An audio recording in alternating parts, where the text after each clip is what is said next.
ਤੇ ਅੱਲਾ ਤੇਰਾ ਭਲਾ ਕਰੇ ਕਿ ਅਸੀਂ ਛੱਡ ਦਿੱਤਾ ਇਹਨੂੰ। ਤਾਂ ਹੁਣ ਅਸੀਂ ਵੇਚਣੇ ਲਾਈ ਸੀਗੀ ਤੇ ਨਿਕਲੇ ਬਿਲਕੁਲ ਠੀਕ ਛੱਡਿਆ ਸੀ। ਹਾਂ ਬਿਲਕੁਲ ਠੀਕ ਚੱਲਿਆ ਸੀ। ਹੁਣ ਜਿੱਦਣ ਤੁਸੀਂ ਆਪਣਾ ਇਹਨੂੰ ਚੈੱਕ ਕਰਾਈ ਉਦੋਂ ਹੀ ਤੁਹਾਨੂੰ ਪਤਾ ਲੱਗਾ। ਉਦੋਂ ਹੀ ਸਾਨੂੰ ਪਤਾ ਲੱਗਾ।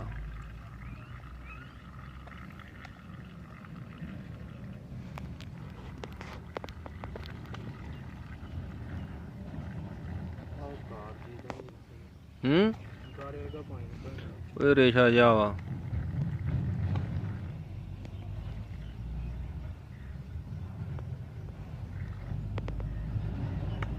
ਛੀਛੜਾ ਜਿਹਾ ਨਾ ਅੱਗੇ ਆ ਜਾਂਦਾ।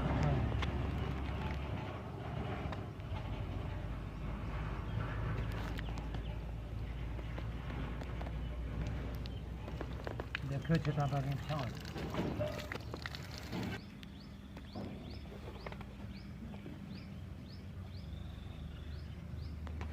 ਮੁਝੇ ਪਤਾ ਕੀ ਹਾਲ ਹੈ। ਅੱਛਾ ਤੇ ਟੀਕਾ ਕਦੋਂ ਲਾਇਆ ਇਹਨੂੰ ਤੁਸੀਂ? ਇਹਨੂੰ ਇੱਕ ਦਿਨ ਛੱਡ ਕੇ ਇੱਕ ਦਿਨ ਲਾਇਆ ਵਾ ਮੈਂ, ਤੀਸਰਾ ਦਿਨ ਹੋ ਗਿਆ ਲੱਗੇ ਨੂੰ। ਅਸਲ 'ਚ ਉਹ ਨਾ ਅਗਰ ਆ ਸਾਫ਼ ਕਰਕੇ ਲੱਗਦਾ ਨਾ ਤਾਂ ਉਹਦਾ ਰਿਜ਼ਲਟ ਆਉਣਾ ਸਹੀ। ਲਾ ਦੇਣਾ ਹਾਂ।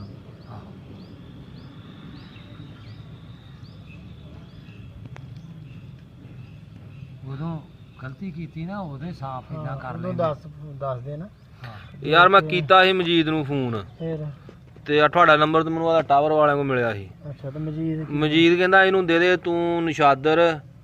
ਤੇ ਆਹ ਗੱਲ ਤੋਂ ਮੈਂ ਨਾ ਉਹਦਾ ਕਈ ਦਫਾ ਮੇਰੀ ਉਹਨਾਂ ਲੜਾਈ ਹੁੰਦੀ ਹੈ ਕਿ ਜਿਹੜਾ ਕੰਮ ਨਹੀਂ ਕਰਨਾ ਉਹਦਾ ਮਸ਼ਵਰਾ ਤੂੰ ਨਾ ਦੇ, ਉਹਨੂੰ ਕਹ ਯਾਰ ਕਿ ਹੋਰ ਨੂੰ ਸੱਦ ਲਾ ਜੇ ਨਹੀਂ ਆ ਸਕਦਾ। ਆਪਾਂ ਇੰਨੇ ਕੰਮਾਂ ਦੇ ਇਦਾਂ ਹੋਇਆ, ਤੂੰ ਅਗਲੇ ਬੰਦੇ ਨੂੰ ਕੋਈ ਮਸ਼ਵਰਾ ਹੀ ਸਹੀ ਦੇ ਦੇ ਕਿ ਯਾਰ ਮੇਰੇ ਕੋਲ ਨਹੀਂ ਆ ਸਕਣਾ, ਜਾਂ ਮੈਨੂੰ ਨਹੀਂ ਸਮਝ, ਜਾਂ ਮੈਂ ਨਹੀਂ ਆ ਸਕਦਾ, ਤੁਸੀਂ ਕਿਸੇ ਹੋਰ ਨੂੰ ਸੱਦ ਲਓ। ਆਹ ਤਾਂ ਗਾਂ ਰੈਫਰੈਂਸ ਦੇ ਦੇ ਕਿ ਮਤਲਬ ਇਹ ਕਿ ਫਲਾਣਾ ਕੋਈ ਤੇ 32 ਜਗ੍ਹਾ ਤੇ ਆਹੀ ਕੰਮ ਜਿੱਦਾਂ ਕਹਿੰਦੇ। ਉਸ ਤੋਂ ਬਾਅਦ ਉਹ ਉਨੀ ਦੇਰ ਚ ਅਗਲੇ ਦਾ ਕੰਮ ਹੋ ਜਾਂਦਾ। ਗਾਂ ਮਰ ਗਈ ਹੈ ਕਿ ਜੌੜਾ ਆਡੇ ਦੇ ਪਰਸੋਂ। ਅੱਛਾ ਕੀ ਜੀ ਗਰਮੀ ਬੜੀ ਹੋਈ ਹੈ ਇਦਾਂ ਜੇ ਹੈ। ਉਹ ਉਹਨਾਂ ਨੇ ਫੋਨ ਇੱਕ ਦੋ ਵਾਰੀ ਕੀਤਾ, ਪਹਿਲੋਂ ਕਹਿੰਦੇ ਥਣ ਚੋਂ ਇਦਾਂ ਆਉਂਦਾ, ਉਹਨੂੰ ਜੀ ਦੇ ਦਿਓ ਜੀ ਅੱਧਾ ਕਿਲੋ ਤੇਲ ਦੇ ਦਿਓ। ਉਹਨਾਂ ਨੇ ਤੇਲ ਹੀ ਕਿਲੋ ਕੁ ਦੇਤਾ ਹੁਣ ਅਮਲਾ ਦਾ। ਅੱਛਾ ਉਹ ਘਰ ਵਾਲੇ ਵੀ ਇਦਾਂ ਨਹੀਂ ਹੋਰ ਦਵਾਤਾ ਕਈ ਕੁਛ। ਅੱਛਾ ਸ਼ੱਕਰ ਪਾ ਕੇ ਜੀ ਤੇਲ ਦੇ ਵਿੱਚ ਗਰਮ ਬਹੁਤ ਹੋਏਗਾ, ਪਾਣੀ ਪਾ ਕੇ ਦੇ ਦਿਓ। ਲੈ ਉਹਦਾ ਮੈਦਾ ਹੀ ਐਡਾ ਇੰਨਾ ਠੰਡਾ ਹੋ ਗਿਆ ਜਿੱਦਾਂ ਉਹ ਬਹਿ ਹੀ ਗਈ। ਸਾਡੇ ਨਾਲ ਵੀ ਇਦਾਂ ਹੀ, ਸਾਡੀ ਇੱਕ ਝੋਟੀ ਸੀਗੀ ਬੱਲੀ ਬੜੀ ਸੋਹਣੀ, ਉਹ ਸਾਡੇ ਪਹਾੜ ਅੱਲਾ ਬਖਸ਼ੇ ਫੌਤ ਹੋ ਗਿਆ ਹਾਜੀ ਸਦਰਦੀਨ। ਉਹਨੂੰ ਇੱਕ ਬੰਦੇ ਨੇ ਕਿਹਾ ਕਿ ਇਹਨੂੰ ਨਾ ਸੁਰਮਾ ਦੇ ਦੇ।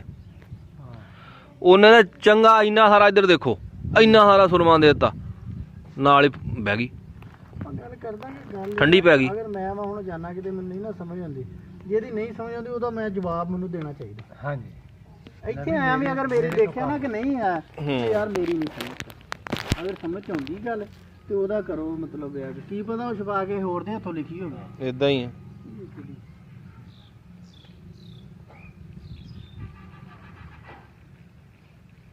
ਮਾਈ ਨੇ ਬੱਚਾ ਸਿੱਟਣਾ ਹੁੰਦਾ, ਰਹਿਮ ਬੰਦ ਕਰਾਉਣ ਵਾਲਾ ਟੀਕਾ ਲਵਾ ਦਿੰਦੇ। ਇਹਨੇ ਆਣ ਕੇ ਨਹੀਂ ਦੇਖਣਾ ਕਿ ਬੱਚਾ ਇਹ ਰਹਿਮ ਇਹ ਕੰਨ ਕਿਉਂ ਡਈ ਹੈਗੀ ਆ।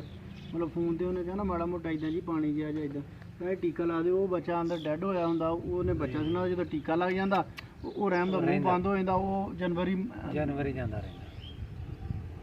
ਉਹਨੂੰ ਆਣ ਕੇ ਦੇਖੋ ਸਹੀ, ਤਸੱਲੀ ਕਰੋ ਕੀ ਗੱਲ ਕੀ ਹੈ। ਅੱਛਾ ਤੁਸੀਂ ਕੱਢੋ ਫੈਨ ਨੂੰ, ਕਰੋ ਹਿਸਾਬ ਯਾਰ ਹੱਲ।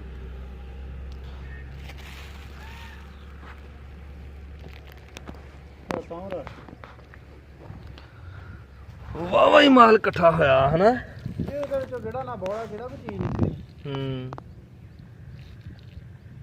ਕੁੱਟਾ ਵੀ ਨਾਰਮਲੀ ਕੁੱਟੋ ਕੁਛ ਨਹੀਂ ਹੁੰਦਾ, ਪਰ ਤਾਂ ਰੱਖ ਕੇ ਕੁੱਟ ਬਸ ਹੱਥ। ਇਹਦੇ ਚ ਗਿਲਟੀ ਗੁਲਟੀ ਤੇ ਕੋਈ ਨਹੀਂ। ਕੋਈ ਨਹੀਂ ਗਿਲਟੀ ਗੁਲਟੀ ਕੋਈ ਨਹੀਂ। ਤਦੇ ਤਾਂ ਮੈਨੂੰ ਉਮੀਦ ਆ ਕਿ ਨਾ ਚਾਂਸ ਇਹਦੇ ਹੋ ਸਕਦੇ, ਸਿਰਫ ਆ ਛਿਛੜੇ ਹੀ ਆ। ਹਾਂਜੀ ਛਿਛੜਿਆ ਤਾਂ ਰੇਸ਼ਾ ਜਿਹਾ ਵਾ, ਇਹ ਵੀ ਜਮਾ ਹੋ ਗਿਆ ਨਾ ਥਣ 'ਚ। ਇੱਕ ਹੋਰ ਚੀਜ਼ ਹੁੰਦੀ, ਕਈ ਦਫਾ ਜਾਨਵਰ ਬਹਿੰਦਾ ਉੱਠਦਾ ਨਾ, ਥਣ ਨੂੰ ਦੱਬ ਆ ਜਾਵੇ ਨਾ, ਤੇ ਲੱਤ ਲੈ ਜਾਣ ਕੇ ਉਹ ਅੰਦਰਲੇ ਟਿਸ਼ੂ ਜਿਹੜੇ ਕੋਈ ਵਿੱਚੋਂ ਟੁੱਟ ਜਾਂਦੇ ਆ ਥਣ ਦੇ, ਜਿੱਦਾਂ ਛਿਛੜਿਆਂ ਦੀ ਸ਼ਕਲ 'ਚ ਆਉਂਦਾ। ਤੇ ਜੇ ਦੁੱਧ ਵੀ ਨਾ ਪੂਰਾ ਸਕਾਇਆ ਹੋਵੇ ਤਦ ਵੀ ਹੋ ਸਕਦਾ। ਹਾਂਜੀ ਇਹਨੂੰ ਚੈੱਕ ਕਰਦੇ ਰਹਿਣਾ ਚਾਹੀਦਾ ਨਾ ਥਣਾ ਨੂੰ। ਅੱਛਾ ਜਦੋਂ ਭਾਵੇਂ ਛੱਡ ਵੀ ਦਿਓ ਨਾ ਥਣਾ ਨੂੰ, ਫਿਰ ਵੀ 8 ਦਿਨੀ ਹਫ਼ਤੇ ਬਾਅਦ ਇੱਕ ਦੋ ਟਿਊਬ ਆ।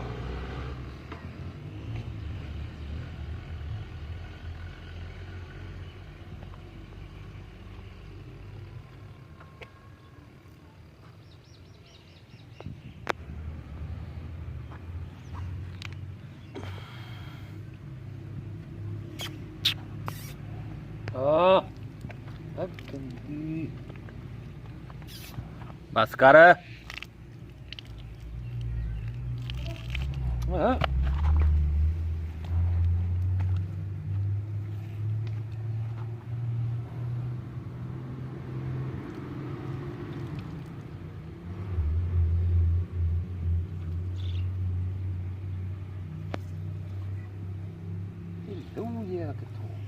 जख्म आ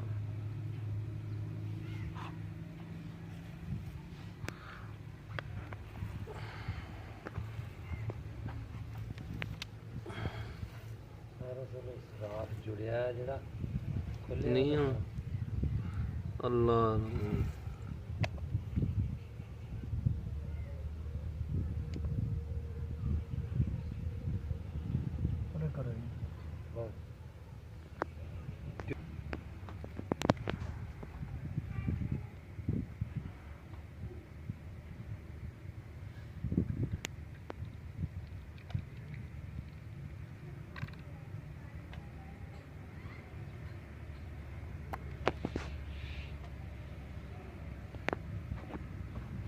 अच्छा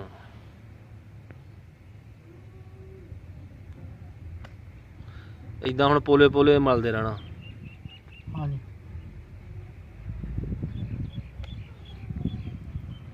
सही